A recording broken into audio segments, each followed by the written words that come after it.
Hi,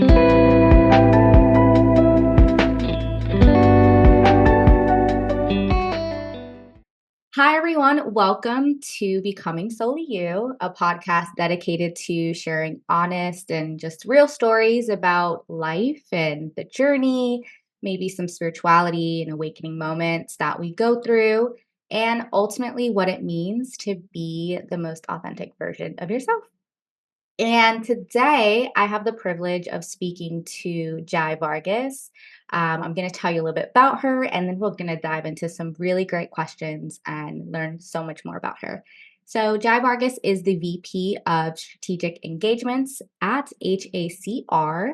So, this organization is Hispanic Association on Corporate Responsibility. She leads the strategy, development, and execution of custom diversity, equity, and inclusion training programs focused on career advancement. She joins HACR with over 15 years of professional experience in multicultural marketing, diversity and inclusion strategy, and also community engagement. Her expertise focuses on organizational assessments, strategic planning, and training and development. We're going to learn more about what all of that means. I'm sure some people are like, okay, what is all of this, right? But we'll learn more about that. And she also spent 9 years in corporate financial services developing diverse marketing initiatives. So she also sits on the benefit board for the Latino Commission on AIDS and is founder of the Latinista, which is a national organization for Latinas and women of color invested in career and leadership development. So welcome to the Becoming Solely podcast. I'm excited to speak with you and to learn more about you. So we're going to kick it off with the first question. Feel free to introduce yourself, but we'd love to know, can you share the pivotal awakening moment that led you to becoming the leader you are today? Thank you, Chelsea, first of all, for having me and for sharing your community and your space and your energy with me. A little bit more about me. I'm Dominican. I immigrated from the island when I was just 3 years old to Washington Heights, New York City. I'm also a Jersey girl. I've been in Jersey for many, many years and I love it. Although I dream about sitting on a beach somewhere else for my retirement. So trying to find the right place for when that time comes. And I would say the most pivotal moment in my career that's really brought me to the leader that I am today is when I was working in corporate America and I had a really challenging manager at the time. And because I was so young, I was about 25 years old, I didn't know how to deal with such a toxic work environment. Individuals who weren't respecting my time, my contributions, my efforts, and I didn't know how to communicate to other people to really teach me how to deal with those difficult conversations. And so that really challenging time in my career is one that taught me so many lessons. Number one, have a good mentor or a community or a sounding board, or what they call it right now, like a personal board of directors that has worked in corporate America before and unfortunately has had experiences with toxic managers. Because you can't take advice from people who aren't in the industry, the workplace, or in that situation, right? You can't take advice from someone who hasn't been through it. Yeah. And so first and foremost, I knew I needed to start building a community of mentors, of people that I can rely on and ask questions of. And then secondly, really understanding who I am as a person contributing to this organization and to this department. Because when someone starts challenging you on your capabilities, on your skill set, on your ability to deliver, and they start not only challenging but questioning and really making you feel uneasy, it starts to affect you not just mentally but physically. You start to believe that you're not capable, and that honestly is like a snowball effect. It impacts the rest of your life. And so for me, I really wish I had done some personal and professional development on how to deal with toxic people, toxic managers, difficult conversations, how to articulate what I know how I'm a subject matter expert, the fact that I was young and still learning and figuring out a way to share that with people. That was really challenging. And so being in that toxic situation, unfortunately, and fortunately led me to really understanding, okay, I'm never going to let this happen to me again.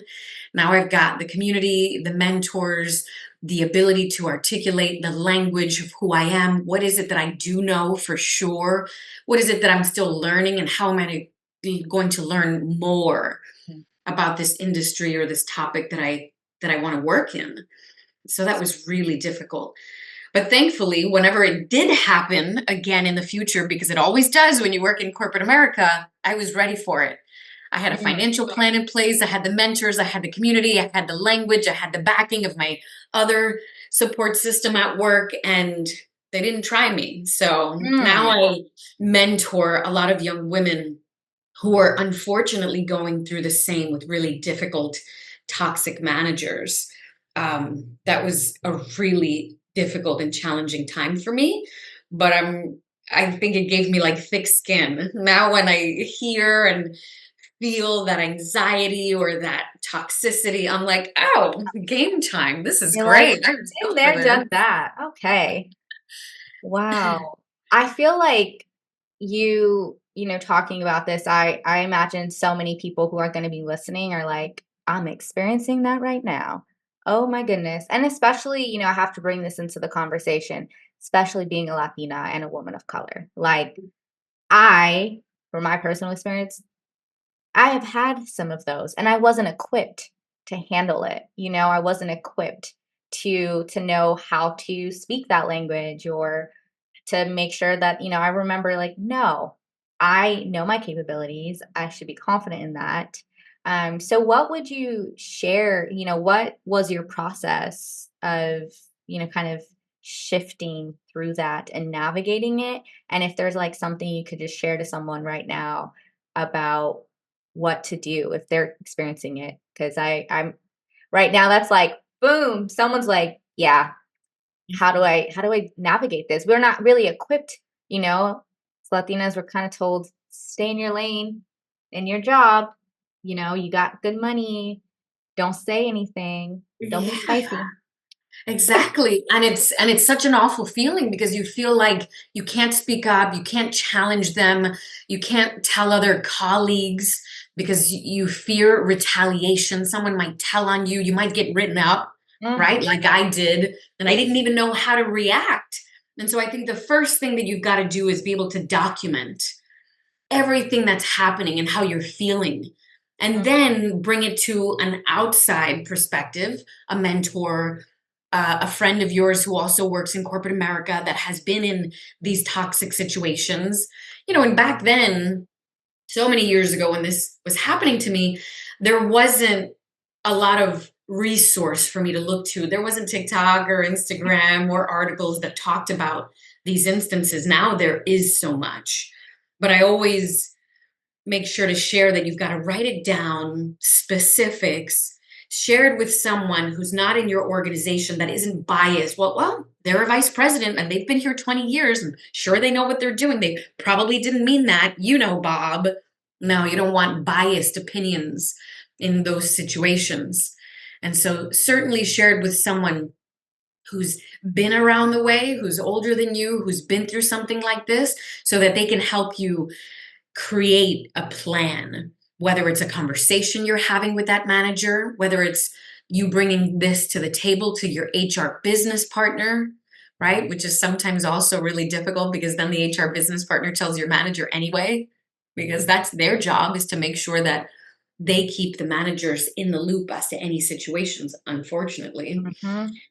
Um, and also seek therapy. That's something that I didn't do when I was going through this awful, awful time. And it led to just a lot of tears and a lot of anxiety and a lot of personal, it was just gut wrenching having to go through that alone. And I had so many other responsibilities that I had to worry about my mortgage, my marriage, my family. Real It life. wasn't Yeah. something that I was equipped to handle all at once. And I wish I would have sought out therapy to say, I'm really going through this. What do I do? How Mhm. can I not go crazy?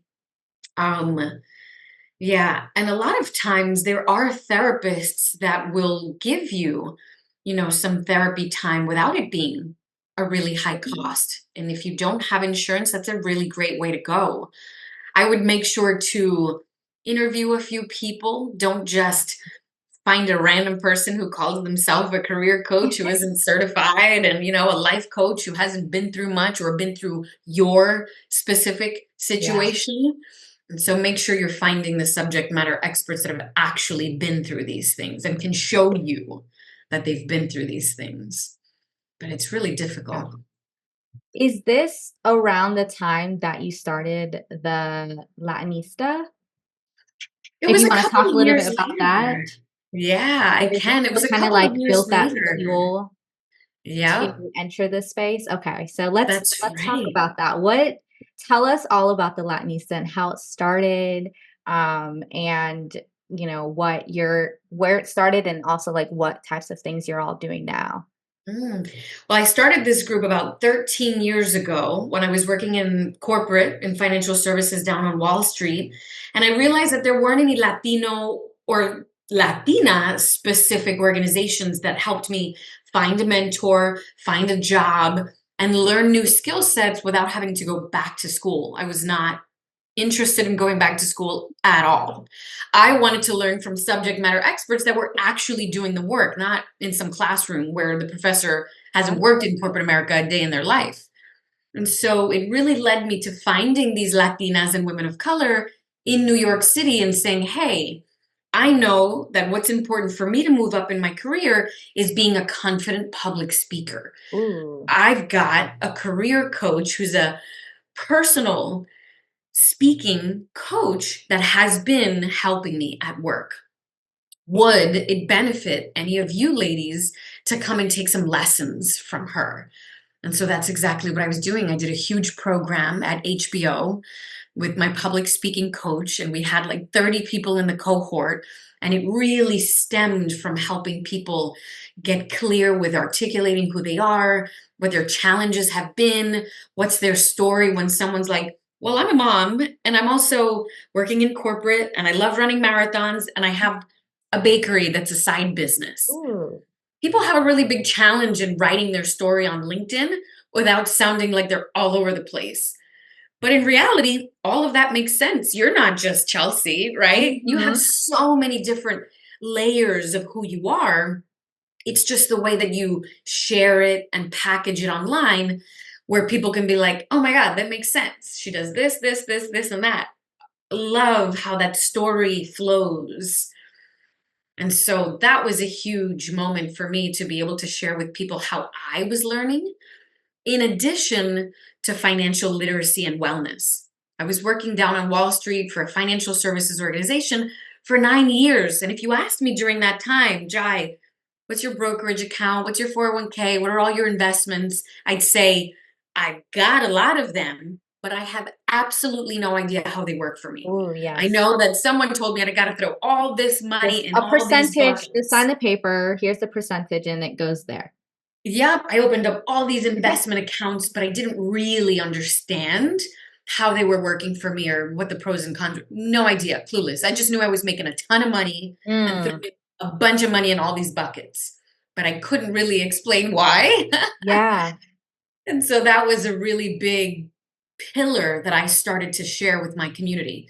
I would say to these women, we're going to get together and we're going to learn about what a brokerage account is. And this subject matter expert is going to help us understand what our goals are, what this brokerage account's going to do, which one's good, which one's not going to work for you, how to budget, how to sacrifice. I gave up my big apartment, my luxury car. I gave up so many things in a short period of time, right? Taking into consideration to be able to make a lot of these steps for me so that when and if the day came for me to be a consultant on my own and leave corporate America because of the challenges that I was facing, I was able to do that. 2 years, right? Expenses in the bank so that I can be like, all right, I'm going to hang out, become a consultant, and I've got like 2 years to figure it out, and I can pay all of my expenses with what I've been planning. Mm. And it's so important. I didn't know it was that important. You hear that financial literacy and wellness is Yeah. important. You just don't know what programs, platforms, tools, and products to use to be able to get you there. You have no idea, right? Until Mhm. someone looks at your whole portfolio and they're like, whoa, you're spending 250 bucks on coffee a month? I'm like, yeah, I live in New York. Who I doesn't? know. What? What do you mean? Is that a lot? I don't 2 know. coffees a day. What? Yeah. I'm like, is that a lot? They're like, okay, if you want to change that, here are your options. And I was like, okay. They're like, whoa, how much are you spending on clothing? I'm like, well, I go to a lot of galas and events. They're like, ooh, okay. If you want to make these goals, here's an area where you've got to Mm. sacrifice. Stop shopping for like a year. I was like, I got 100 dresses with tags on. I don't need to shop. It's just a habit because I went to the Fashion Institute of Technology. I just shop every day and nobody's ever asked me to stop. So you basically saw like, okay, I need to create this community and share all of the, skills and things that I'm learning with everyone. Okay. That's right. Yeah, instead of going back to school, we would share with one another how to find a mentor, how to find a job, Yeah. how to, set ourselves up financially, how to make those little sacrifices for the long run, how to set up a consulting business, how to train ourselves in Trello, Slack, Asana, Miro, OneNote, all Everything. those platforms that they don't teach you in school that are being used every single day in corporations. I'm on Canva like 6 hours a day. Yeah. Do they teach that in school? Not a No. lot. I have tons of interns that don't know how to use Canva. I'm like, "What are they teaching you in I school love if this is" Yeah, I mean, these are tools that I've learned throughout like my job experiences and stuff. But I do want to just also note that one of my first events that I went to in New York City, I moved to New York in 2017. And I went to um I can't remember exactly the date or anything, but I went to one of the Latinistas events. And that's how I got introduced to you and just your community. This was so long ago. And at that time, I was going through so many different transitions. I was just trying to find my way in a big old city all by myself, create, community, find community. And I believe your coach at the time was doing a session about kind of like personal growth and professional development.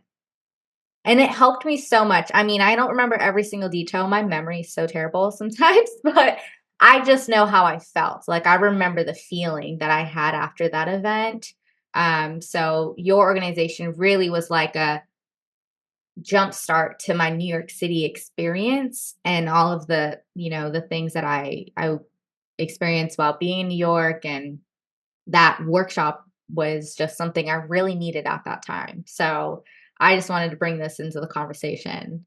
It Oh, I was love so it. great. I met some great people there. Um, and I was like, oh, okay, I'm a bad bitch. Like, I'm good. I got this. When I walked out of there, I remember feeling like I'm gonna take over this city. I love that. Oh my gosh, I love hearing that. Sometimes we live in such a bubble of our own thoughts, and Yeah. some people are in our community that haven't experienced our challenges. So when you get out and you attend a workshop on your own, and then all of a sudden you meet these badass women who are doing so much with so little at times, you're like, oh my goodness, I've got this. Like, I'm physically able, emotionally capable, I can figure this out. And someone said, if I want a job at that company, just ask for it, right? Like, the universe is going to provide for you. You just have to tell us. We're part of Mhm. your universe. Exactly. Yeah. But yeah, that was my experience. So if you're listening, please check out the Latinista. I believe there's multiple chapters, New York, Miami, and Chicago. Chicago.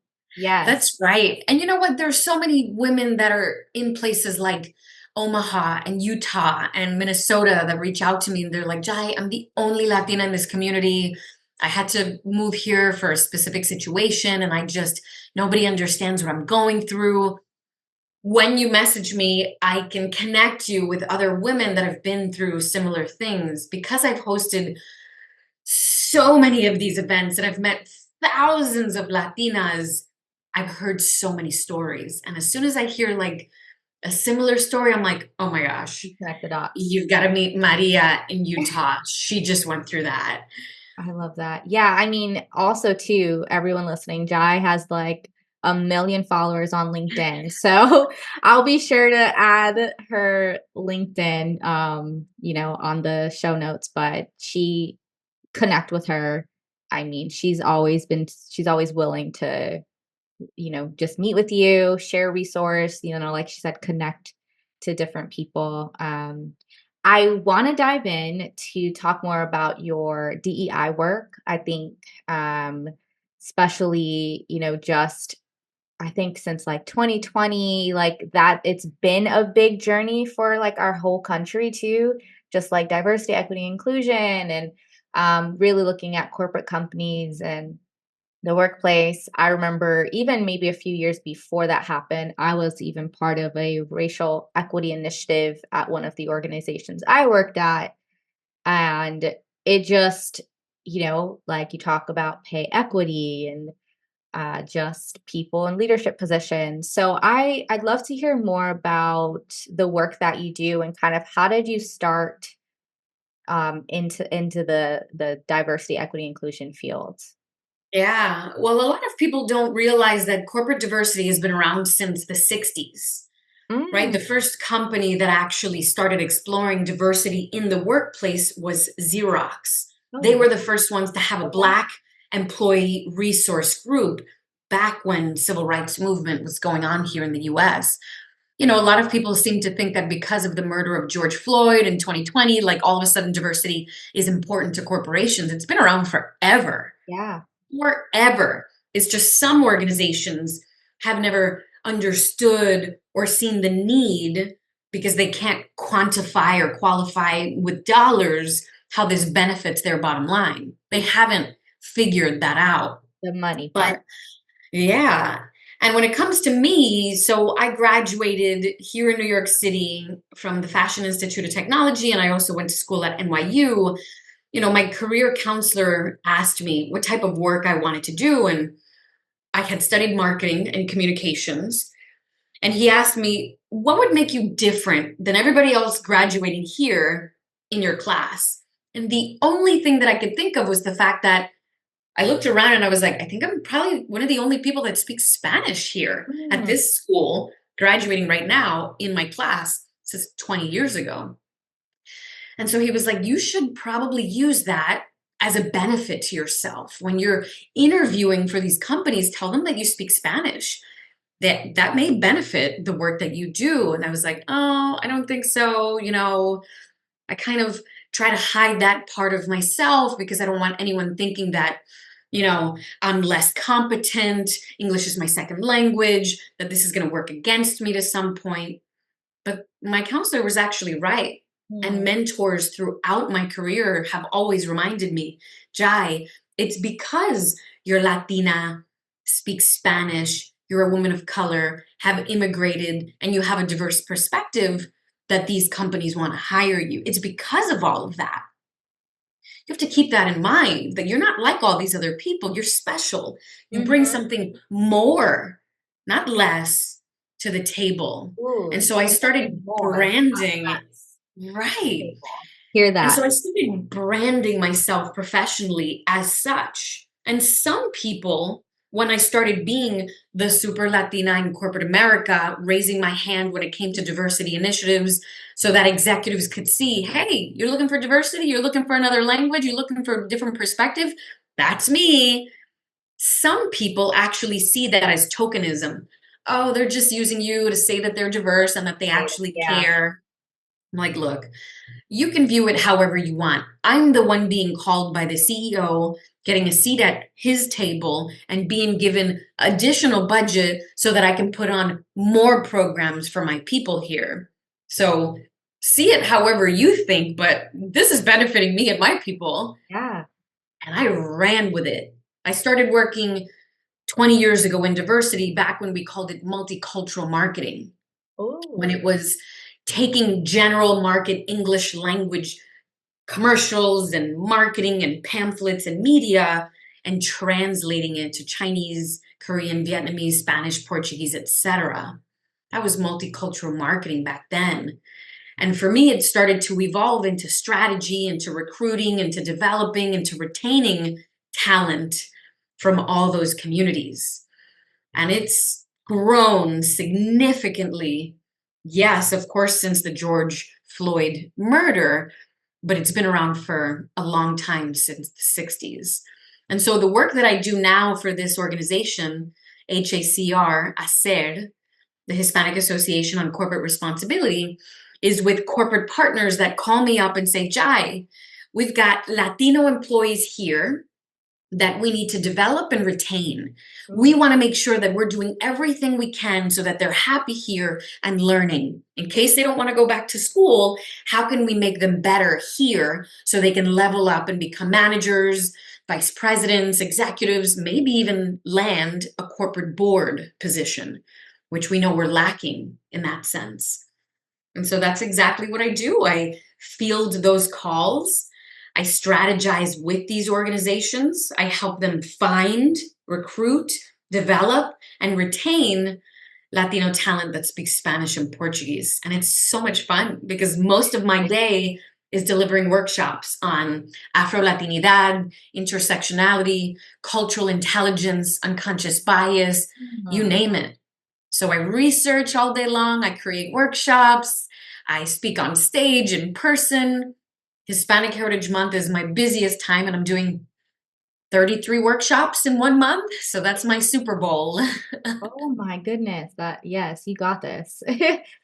Um, with, doing this work, I wanna get a little bit deeper. Like, what are some of the things that you really find that are challenging for people in your workshops? What do you hear from the community? What are those challenges that they have in corporate America in navigating? Like, what do they say is kind of the You know, biggest thing? one that sticks out often to me is that people are waiting their turn. People are looking for approval. And what I mean by that is I put on a number of programs throughout the year for ACER, and I get so many messages from people being like, Jai, I saw this program is happening in Dallas, but my company won't pay for it.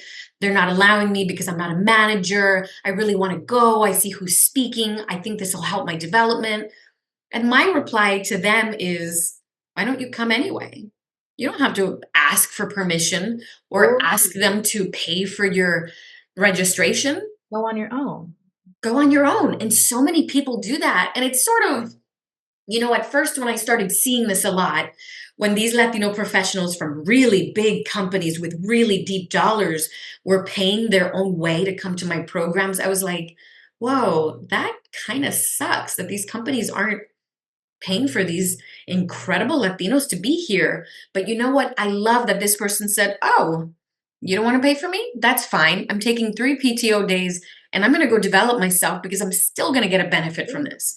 It's investing in yourself because what else do you have when you're a corporate employee? You've got to continuously challenge and invest in your brain and your skills and your knowledge.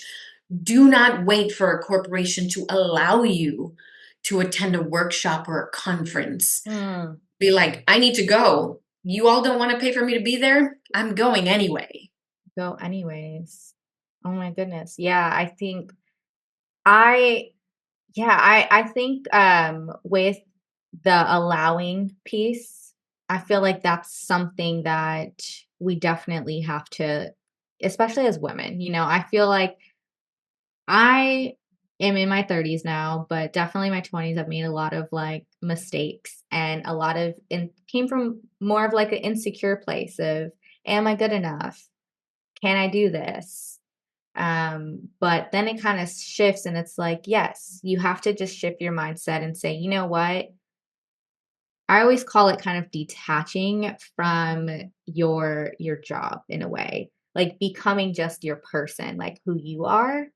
And, just because you work for like a corporate company or, you're working for really like a government space, like I have a government background, I've learned to just not identify only with that part of myself and continue to focus on like professional development for myself.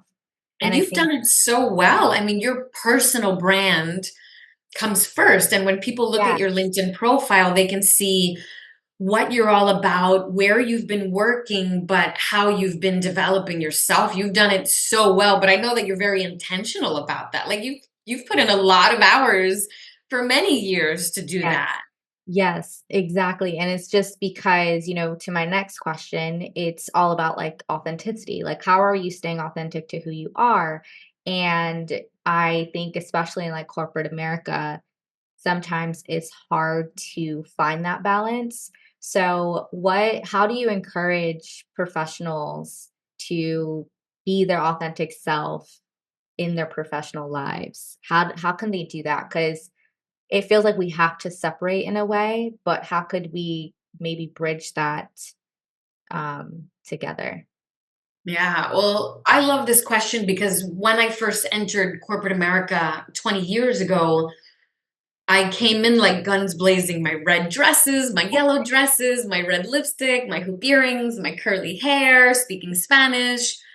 And it was really hard because I was in very white, male dominated industries. I was working at a huge automotive company, and then I was working in sports, and then I was working on Wall Street, all white men everywhere. And so when I come in with all of this Latinidad and this flair, people are like, whoa, what is this? Why is she so distracting? And why does she seem more interested in what she looks like than what she's bringing to the table? And so, unfortunately, I started not being authentic anymore. And I said to myself, if I want to be treated like the bros, and if I want to fit in with all these guys that are sitting here across the table from me down on Wall Street, guess what? I got to look like them. And so I took my little butt down to Banana Republic, got a bunch of boring gray and navy blue suits with white button down shirts and fake pearl necks and earrings. Hurts my soul. I know, it was so gross. I started straightening my hair. It was awful. But the crazy thing is, the more uncomfortable I became in looking like that, the more I was accepted. All of a sudden, these guys were like, oh, nice suit. Yeah, you look great. Let's go to Capitol Grill. Oh, come meet my wife. Hey, come to my barbecue on the weekend. That's exactly what I wanted. I wanted to fit in just like the bros. I wanted to meet their partners and their spouses. I wanted to be at happy hour because that's how you get promoted. That's It how you is get the seen happy and hour. recognized. And I was like, oh, I know how to play this game. And it was working for me until it wasn't, Oof. right? Because then I started launching the Latinista, and I would have to change out of this boring suit into my red dresses and look more Latina to be able to be normal and feel human with my community. And people started to be like, Jai, you're speaking so like corporate and so professional. Like, this is really weird. That was called code switching. I didn't realize I was a totally different person walking down Wall Street. And then when I went home to my girls or to Midtown to the salsa lessons, I was normal and just Jai and authentically me. And I was like, this feels really freaking uncomfortable. What am I going to do? So, what happened was once these men, honestly, started seeing that I was one of them, now they were unfortunately open to hearing what I was bringing to the table. Mm, Now that they got beyond my silly dresses, quote unquote, and they saw me in their boring suits, now they were like, oh, snap, you know, diversity strategy and how do we recruit more Latinos and how can we create these communications internally, etc. They were willing to listen because they weren't distracted by who I was. mm. Now that they started trusting me for some time, about 6 months to a year, now I could slowly go back to wearing and dressing and being my authentic self because now they knew me. They're like, oh, that's Jai. She's down. She can wear whatever the heck she Yeah. wants because she's brilliant. So it took quite a while for me. But it also depends on your ability to articulate what you bring to the table, the time that you spend at an organization, your audience. I used to work with clients like Nickelodeon, right? That are super fun. They can come in flip flops and ripped jeans and still be executives. On Wall Street, you can't do that. And so Mm, there are industries where you got to play the game and you got to look a certain way. You just have to be a little bit more comfortable in saying, even though I have to be in this boring suit, at least I'm going to have a red scarf and big earrings and my lipstick and speak Spanish. And slowly you'll be able to just mm. come into your own and be like, doesn't matter what I'm wearing. These people know who I am. They know I'm brilliant.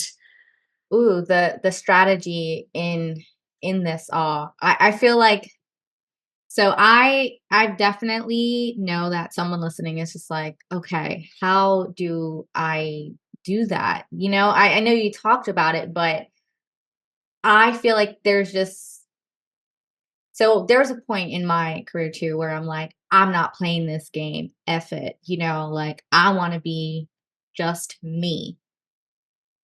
And I get that. There's people who actually do that very well, to be honest. Like they could just be themselves, but if you're in like these institutionalized spaces that are not used to it, the hard truth is you have to be strategic in what and how you show up because at the end of the day, we're still as Latinos and people of color like integrating into these spaces. And just, change doesn't happen overnight. And I think we're hitting a shift now where there are people who are like, F this. I don't care. I don't want to be a part of that. And they want to just be very, very radical in it. Um, and I see that it's not always the best strategy. And I guess what would you say to someone who maybe is thinking that, like, screw that. Like, I don't want to wait and I want to just be myself. I don't want to deal with that. What would you say to someone who's probably thinking that? Because I know I was thinking it like, Yeah. what? It's exhausting. Who would want to do that, right? I Tired. wish I didn't have Yeah. to go through that. Um, so it's awesome when some people can be so radical, and there are younger generations that are coming on the scene that are like, I'm not changing who I am. This is me. I'm going to want to wear this, and this is how I speak. That's great. You're not going to get an opportunity at these institutions, and that's great because you probably don't belong there, you don't fit in there, and you don't want to be there. You shouldn't be there. That's That's perfect. Yep. So there are organizations that are going to embrace your radical authenticity, which is beautiful. That's exactly where you should be. Because you know what? When we talk about imposter syndrome, you only feel imposter syndrome when you're made to feel other and weird and out of place. But if you're surrounded by a bunch of other radically authentic, creative people, you're never going to feel like an imposter because you're exactly where you belong. And so your job is to really figure out, where can I find that I can create my passion, purpose, and make a profit? Where can I do that authentically and not try to fit into these institutions that I know are going to, pay me tons of money, but I'm going to sacrifice who I am? There's got to be organizations that you can join that are going to be like, you are absolutely perfect for this job. That outfit that you have on, come on in, you belong, right? It might Mhm. not be of these Fortune 50 companies. And guess what? That's even better. You don't want to be there. Oh, yes. I think that, for someone like me who is in the government space, oh my goodness, it could be so boring. It could definitely be, and I'm definitely that person who's like, "You know what? I'm still gonna wear a bright pink dress." And if, you know, for me, I'm like, that's probably gonna make me stand out. Right? Yeah. I see it differently. I'm like, I'm gonna be remembered at this event because I had a bright pink dress or a bright orange dress, and I'm still gonna play the game, but in a different way. But I definitely kind of feel that where being in government, it could feel I mean, talk about institutionalized. Like government is like the one. Yeah. where And you you see these people in government, in our communities, still suited up and uncomfortable. And oh, you're like, it you're walking hurts amongst my our community and our soul. people, and you're wearing a suit. What are you It's doing? hot, it's 90 degrees. Why are you wearing a suit at a community event? Come on. Hmm. Yeah. What? Yeah, that will never work for me. So I I think I think we definitely are shifting in kind of those terms. But Which I love, because after COVID and being hybrid, so many more people were just comfortable in saying, I'm going to wear what I'm comfortable in. It doesn't matter what I've got on. We're all going through the same thing. I'm going to wear bright colors and a t-shirt and a hoodie and a hat. And I'm it's still incredibly cool. smart. Yeah. Um, Thank you for, sharing all your knowledge so far. Like, I'm sure there's always something that's going to stand out to someone and someone's going to need to hear this message at the right time. I truly believe that. I'd love to know more about what are some like personal tools that you do to stay connected to your purpose and your career. I mean, you just mentioned passion, purpose, and profits. So how do you do that? What do you do? Is there like a special routine you have in your life, or um, how do you kind of stay connected to that? Yeah. Well, a long time ago, when I was transitioning from working in corporate America to being a entrepreneur, business owner, consultant on my own, I had to sit in a room with my thoughts and say, what is it that I actually care about? Which communities do I want to help? What am I good at? And how can I turn this into a service that people will actually pay me lots of money for? And at first, when I was beginning, I had like zero answers. And so I started attending networking events. I started asking other entrepreneurs, tell me the good, the bad, the ugly. What do I need to know? Who could my audiences be? What is it that I'm selling? What are you selling? How much do people pay you for that? And I was never, ever shy in asking them their rates, their proposal, how they feel, how they train, who they're talking to, what their priorities are, what their boundaries are. And I started slowly building that for myself.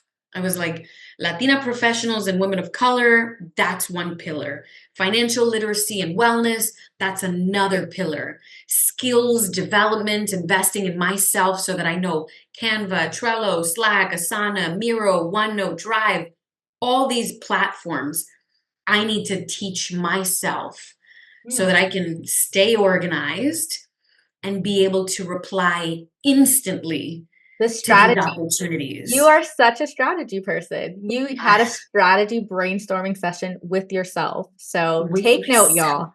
Have a Yeah. brainstorming strategy session with yourself. Yes. And it really, because I was never taught to hustle. I was taught to sit in a cubicle for 20 years in corporate America and answer emails and pick up the phone and just get things down the line through the Mm. process.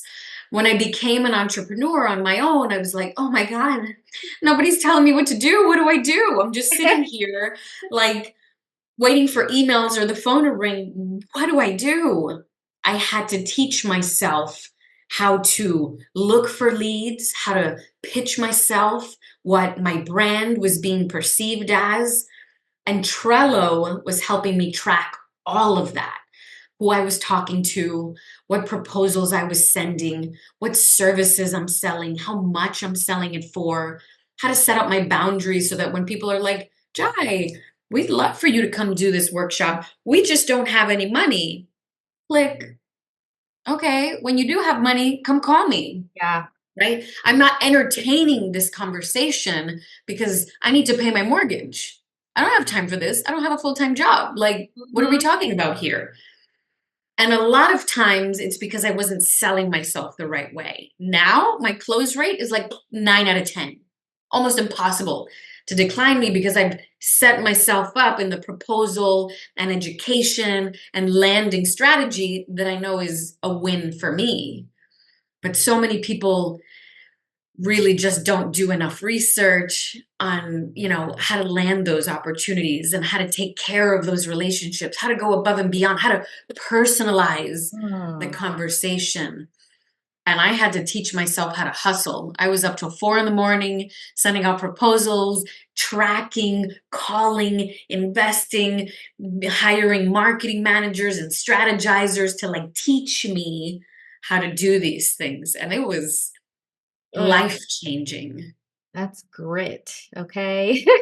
Yeah. And it's something that I didn't know I had and I didn't have until I taught myself that because I needed to pay my mortgage. I was like, I could be as lazy as possible, but I need to figure this out. Do you, teach I mean, I shouldn't even ask this question. Yes, you do. So, uh, do you kind of you have sessions where people could work with you individually to learn how to do these things, or do you provide that service outside of your professional role? If you could answer that. I used to, and I actually have documented and recorded a lot of sessions and workshops on all these platforms and even my Mm, strategy. So now I'll just send people podcasts, articles, videos, and recordings of myself on my exact process. And I think mm, what frustrates me the most is when people reach out and they're like, Jai, it's just not going well for me. This isn't working. Like, I've contacted everyone and I just can't land these opportunities. And I'll ask like three basic things if they're doing the most basic things mhm, that you could possibly do. I'm like, where's your one pager? Where's your proposal deck? Where's your headshots? Where's your rate sheet? Where are your videos and keynotes? And they don't have any of it. And I'm mm, like, you know what? Stop wasting your time, number one, because you haven't done the bare minimum. I don't know mm, what you've been doing. So let's get real. and do it. And I think that's the most frustrating part where people are focused and busy on getting so wrapped up on like, I have to have the perfect logo and I need my website to have these colors and I need to figure out what kind of. No, nobody cares about your website, your logo, what company you think you delivered something for. That is not important right now. Mm, And it's, unfortunately, people don't know how to do this. And so you've got to research and dive in and ask other people and not be shy about it and say, I'm struggling. I need help. Where can I find leads? This is what I'm selling. This is who I am. Help. I need to pay my mortgage. Because if you don't have urgency and you don't share that with people, it's a very lonely struggle as an entrepreneur. ooh, And yeah. you know that. You've I been mean, doing this for a long time. yeah, I definitely know that. I mean, even right now, I feel like the strategy never ends. Like you create a strategy and you do it and it might maybe work and then it might not and you're like, "Okay, switch it up." Like and it's like finding what works, like right now I'm re-strategizing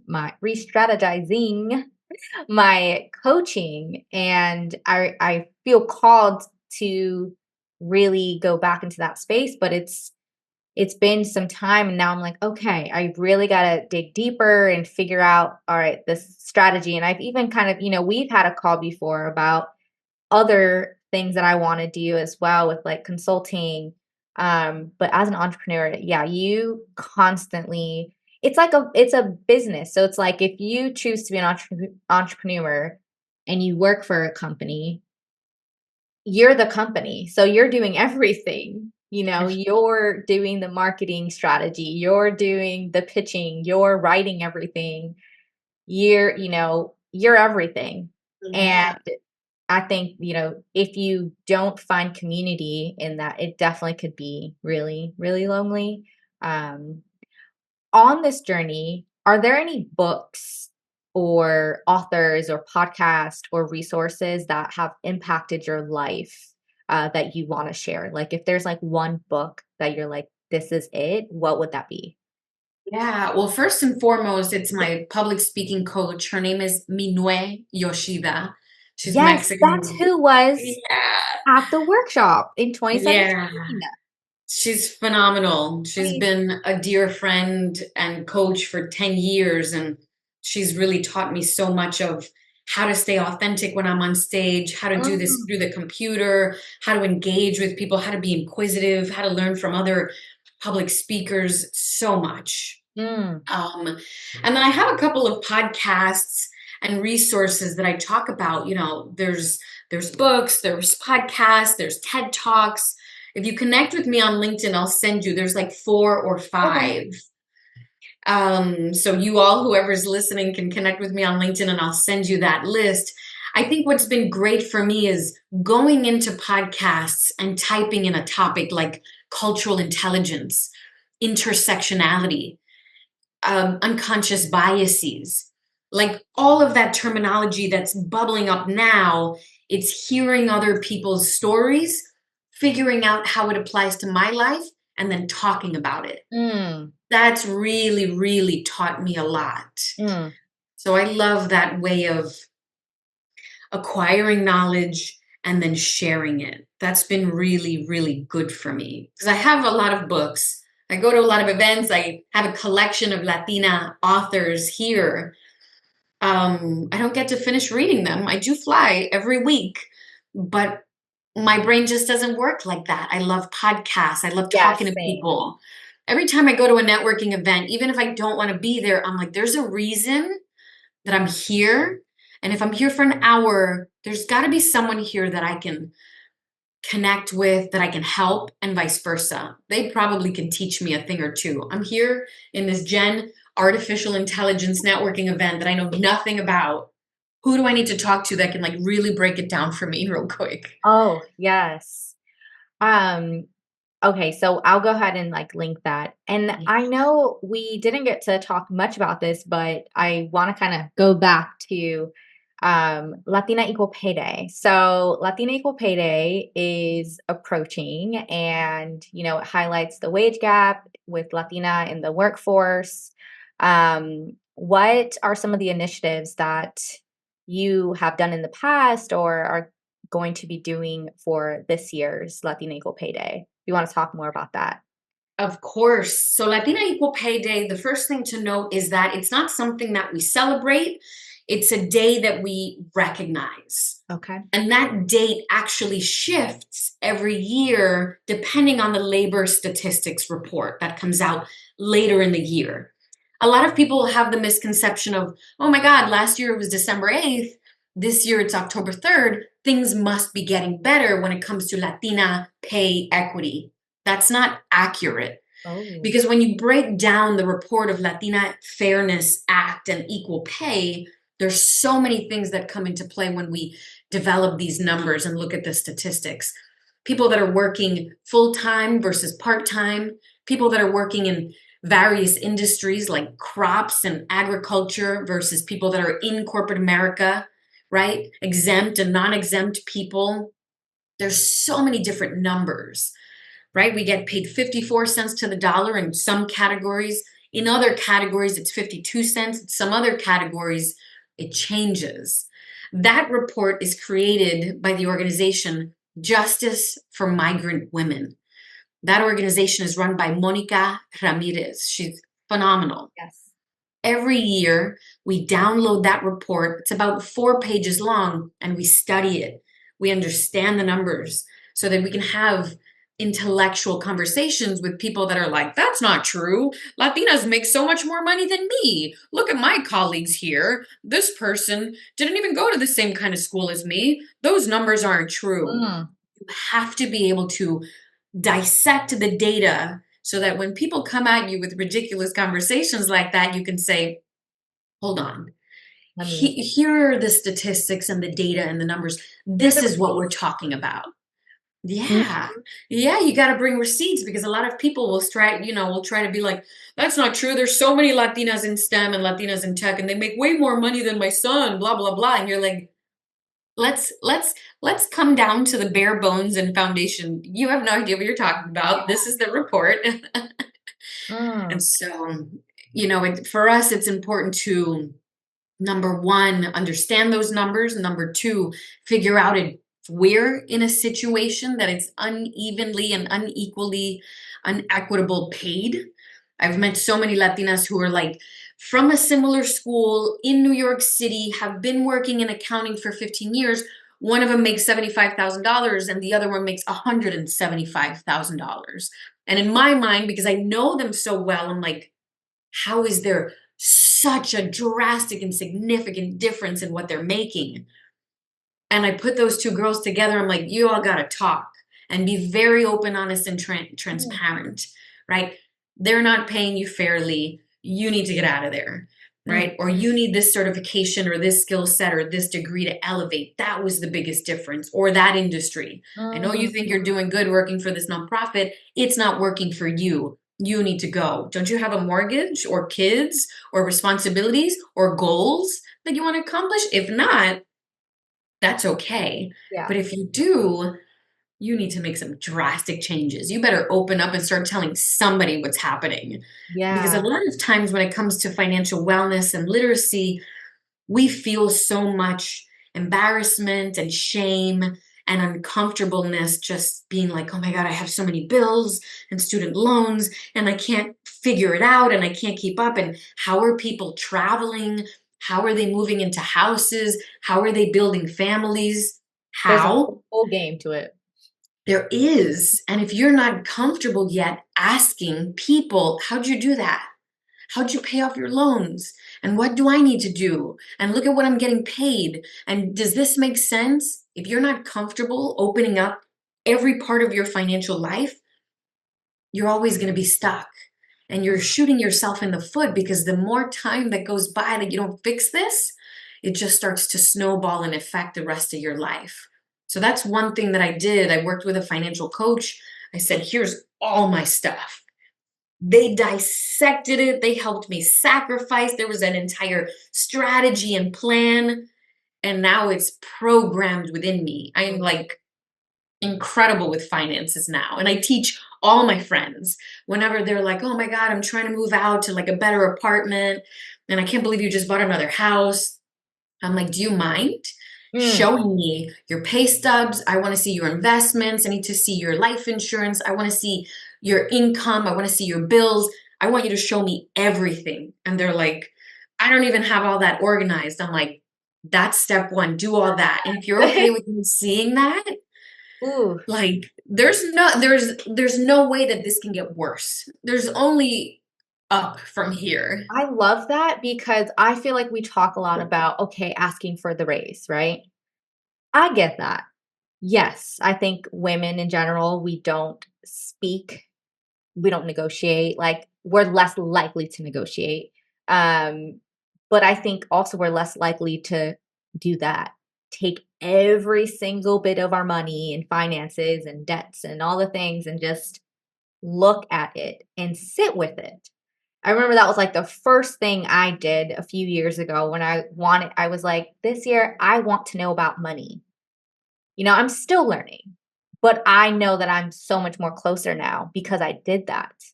I sat down and I looked at it all and read the statements and just I studied my own money, just like studied it. And it made me feel so much more comfortable and less afraid. It's like, oh, Mhm. this is all part of me. This is me. Like, okay, I have this debt. I have this student loan. These are all the bills that I have to pay to just live. This is where the extra stuff that I want to spend money on. But I think that to me feels like the better first step before getting into those conversations about like negotiation and okay, maybe you do make more money. But if you don't have that in place, what is that going to do, right? I Mhm. think, for me, like Latina Equal Pay Day could be, it's definitely not anything to celebrate, but it's definitely something to acknowledge and recognize. And, when I see that, it's like financial literacy, talking about that first.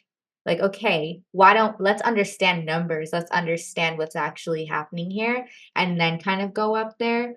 Because I feel like people just come and they're like, oh, you need to speak up and you need to negotiate your pay. Well, how do I know how much I need to be getting paid if I don't even know how much my bills are? Oh, exactly. right? Yeah.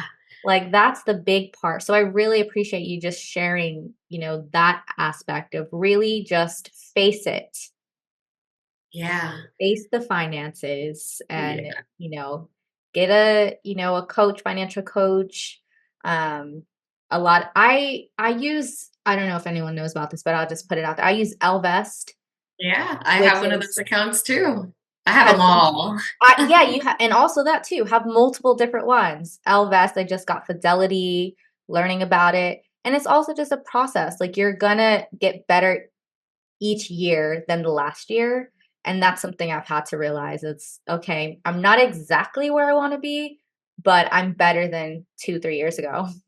Yeah, you're exactly right, right? You're like constantly asking questions and teaching yourself, what is this product going to do for me? What if I put 20 bucks in there a month? Now it's been 4 years that I've invested. Look at the account now. And how come I have so much cash in my savings at a Bank of America or something like that that's not yielding me any returns? These are things that a lot of people don't talk about. And if you don't sit with someone and sit with yourself, you won't feel energized or organized. That's something that I love when I did sit down and open up every financial box that I had. It helped me feel so much more organized and like accomplished and at ease, because now you can ask me about anything and I'm like, oh, that bill, this. And here's the login, and here's the password, and here's Yes. the amount, and here's how much I was paying. And I didn't even realize I could have paid that one off. I don't know. Right? You feel so accomplished just by laying things out, seeing it, and being like, wow, I'm in control. Mm, I've got a plan, and it feels so good instead of does. I'm going to throw that bill over there and not even think about Avoidant. it. It's impossible to even pay off. Just don't even look at it. Oh my It's goodness. so possible. Yeah, I kind of now I'm in a place where it excites me to get my finances in order.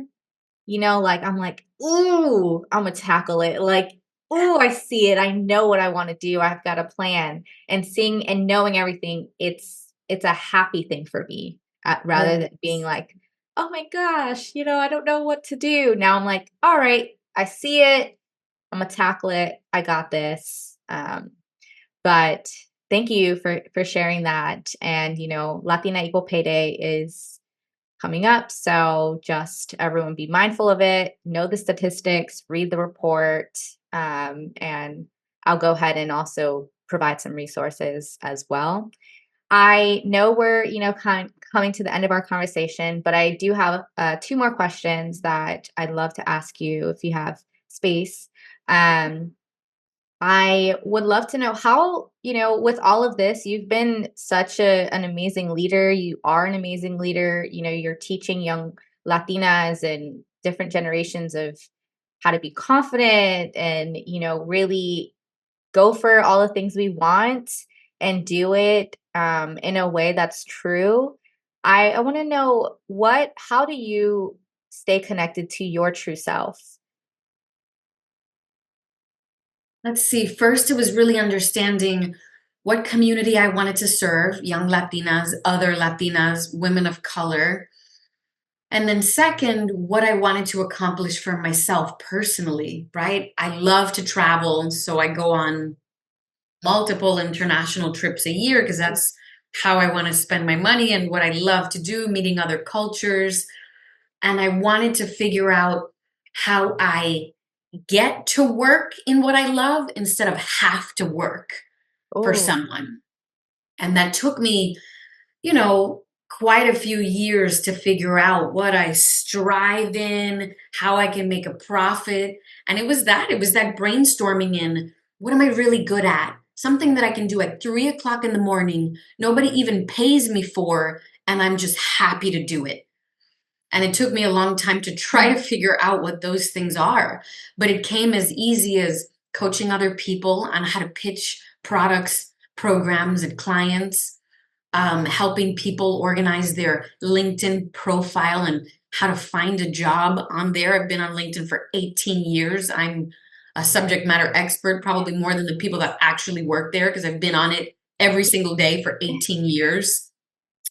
And also making sure that I always, like you, put my personal brand first. Like, Mhm. I happen to work at these places, but this is who I am. Yeah. This is what I teach. This is who I connect with. Um, I know my boundaries. I don't overwork anymore. It's not worth it to me because I don't have to. But that only became a reality when I went through the whole financial literacy and wellness thing. Because once I got control of my money, I'm like, oh my God, this is abundant. Now I Mm, don't feel like I'm in a rat race. Now I don't feel like I have to work for anything or anyone. But it takes many years to lay a lot of that foundation. And for me, it's just constantly making sure that anything that I learn, I pass it on to other people. Because a lot of my friends aren't in this work or don't know about these products or how to buy a house or how to invest in the stock market. And they're running, they're racing, and they're burning themselves out for no need. mhm. For no need. And my solutions and how it works for me may not work for many other people, but I think I've simplified it enough to my life where I can teach some people and be like, oh my God, do you want to learn how I did this? It's so easy. Mhm. Right, thank you. And the final question is it's a fill in the blanks. So, becoming solely you is Invigorating. invigorating. Yeah, I think invigorating is a good word for me because everything from walking my dog outside in the sun, planning my next vacation, painting my brand new office, connecting with people like you who reciprocate in the work that we do and the energy that we share, drinking coffee. It's like the little things that invigorate me to keep on going. And people are like, aren't you overwhelmed with all these things that you're doing? I'm like, no, because everything that I do is in alignment. It's like when you Yeah. create a vision board. You know, when you create a vision board, you got to have like quadrants. What do you want to do for your personal life, your health, your work, your relationships, your family, Yes. all these different quadrants, your finances. And when someone asks you to do something and you look at your vision board and you're like, oh, dang, somebody just asked me to go to the beach or to sit on this board or to buy a ticket for this gala or take on a new job or to volunteer. If you look at your vision board and you're like, does this question that they just asked me right now fit in that Mm, vision board, draw me to those goals? And if the answer is no, run. And if you don't know how to say no, ask someone, ask ChatGPT how to let this person down. But every action, every decision, every conversation that you have every day, if it's not leading you to what's on your vision board, run. oof. Honestly. And even if Yeah. it's something that you kind of want to do, and like your friend asked you to volunteer, and you kind of Uh, want to go to the beach. as soon as you're doing the as soon as your gut gets tense, Hmm. why? It should I'm always like, it has to be like a, "Hell yeah," like, "Okay, my body feels good. Yes, My that's body right. feels good." And somebody once said, if it's not a hell yes, then it's a hell no. You are True. wasting your time, Yep. right? And if it's not bringing you closer to your goals, you're going to get to that event and be like, "Oh my God, I can't believe I just got roped into this. It's been Oh, I 4 know. hours. I can't Ooh, believe I'm here wasting my time and they got me doing all these things and for what? It's not for me." So you got to be like really clear on your boundaries. And ooh, people ask me for stuff all the time, and I'm just like, "Nope, doesn't fall within my goals today. Sorry. Here's someone yeah, else that may work for. Bye." there you go. There's a coaching tool, it's the Wheel of Life tool, Mm, where it has all of the sections of your life. So like personal growth, spirituality, career, family, money and finances, a few others, can't really think right now, but it's that wheel of life is in coaching, you look at it and you create goals within all of those areas. And that's kind of like your pathway. Like and it's a wheel of life because you're in control of your life. Like you're the driver, you know? And also when you look at that coaching tool, some you could rate each section. And if there's a section in there, such as, let's say it's personal growth, if that section is lower, when you make a circle, you're steering differently. So you're not going to be really centered. Hmm? So it's a helpful tool because then you could say, okay, all of the other areas of my life feel decent, but personal growth needs more work and attention. So if I were to put more goals towards that, then I'm steering a bit better. And it's a tool that you can constantly do throughout, like every 3 months or so. I always tell my clients to just really look at that, and it helps you stay grounded and really. So when you talked about that vision board, that reminded me of that tool that keeps you driving forward and not going all over the place. Because if one part of your life, like family, is just and it also could go the opposite if it's like lower or higher. Let's say you're putting all your attention to family and you're just driving all the way over there, then where's there room for other Yeah, aspects? So I love that. So that's good. yeah, Thank you for that's sharing that. yeah, I could send you a link to that, and I could put a link to the um the one that I actually created as my own worksheet Nice.